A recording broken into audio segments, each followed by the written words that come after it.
Aang versus Percy Jackson. Who would win? Two legendary heroes. One controls the elements themselves. The other commands the sea like a god. Today we're answering one of the biggest fantasy matchups ever. Aang versus Percy Jackson, the Avatar against the son of Poseidon. Who wins? Section 1. The Fighters. Aang. Aang is the last air nomad and the Avatar, meaning he can control all four elements: air, water, earth, fire. And when he enters the Avatar state, his power skyrockets. He's reacted to lightning, created massive tidal waves, stopped volcanic eruptions, and fought entire armies alone. But Aang's biggest strength isn't raw power. It's versatility. He's insanely mobile, creative, and difficult to hit. Percy Jackson. Percy Jackson is a demigod, the son of Poseidon. And honestly, Percy is terrifying.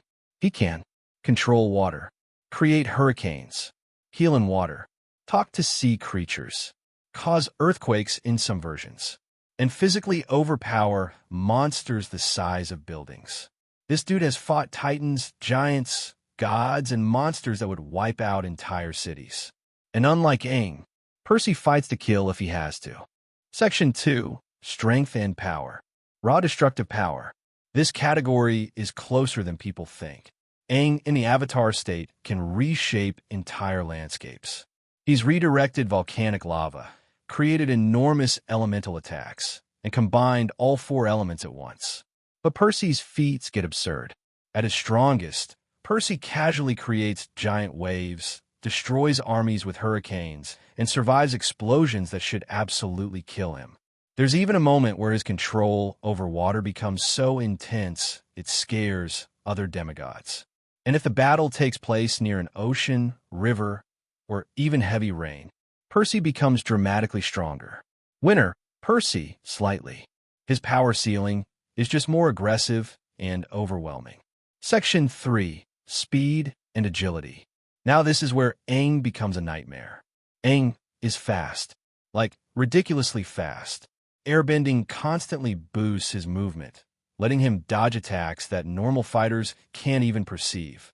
He can run along walls, glide through the air, react almost instantly, change direction mid-motion. Percy is quick too, especially in sword combat. He has reacted to bullets and monster attacks before. But Aang fights like a living tornado. Actually landing a hit on him is insanely difficult. Winner, Aang, pretty clearly. Section 4. Experience and Skill. Aang mastered 4 bending styles in less than a year. That alone is absurd. But Percy has spent years fighting monsters that are specifically designed to kill demigods. And Percy's fighting style is brutal. He adapts quickly, fights aggressively, and keeps going even after taking ridiculous damage. The biggest difference?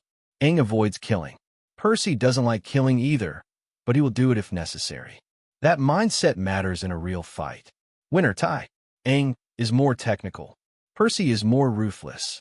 Section 5. The big question. Can Percy control Aang's water? This is the debate everyone argues about. Could Percy just overpower Aang's waterbending? Honestly, probably yes. Percy's control over water isn't martial arts based like bending. It's supernatural authority. Water naturally obeys him.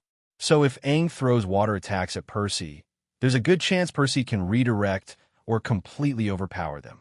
That removes one of Aang's major weapons instantly. And there's another problem. Percy is strongest around water. Aang's strongest element is air. Air can push Percy around, but water actively empowers Percy. That matchup is rough for Aang. Section 6. Avatar State versus Curse of Achilles Percy. Now, this is insane. If we use peak versions, Aang gets the Avatar State. Percy gets the Curse of Achilles. At this point, both become monsters. Aang gains overwhelming elemental power and centuries of Avatar experience.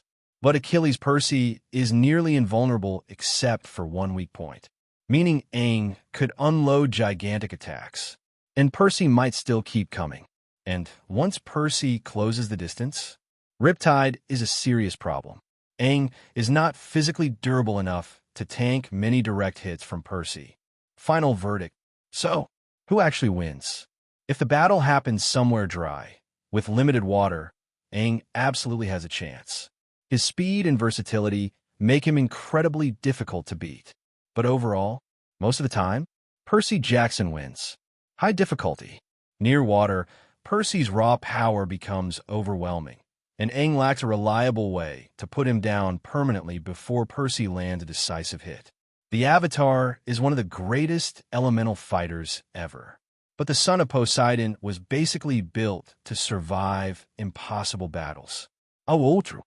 So what do you think? Does Aang outmaneuver him? Or does Percy Jackson wash the Avatar? And who should fight next?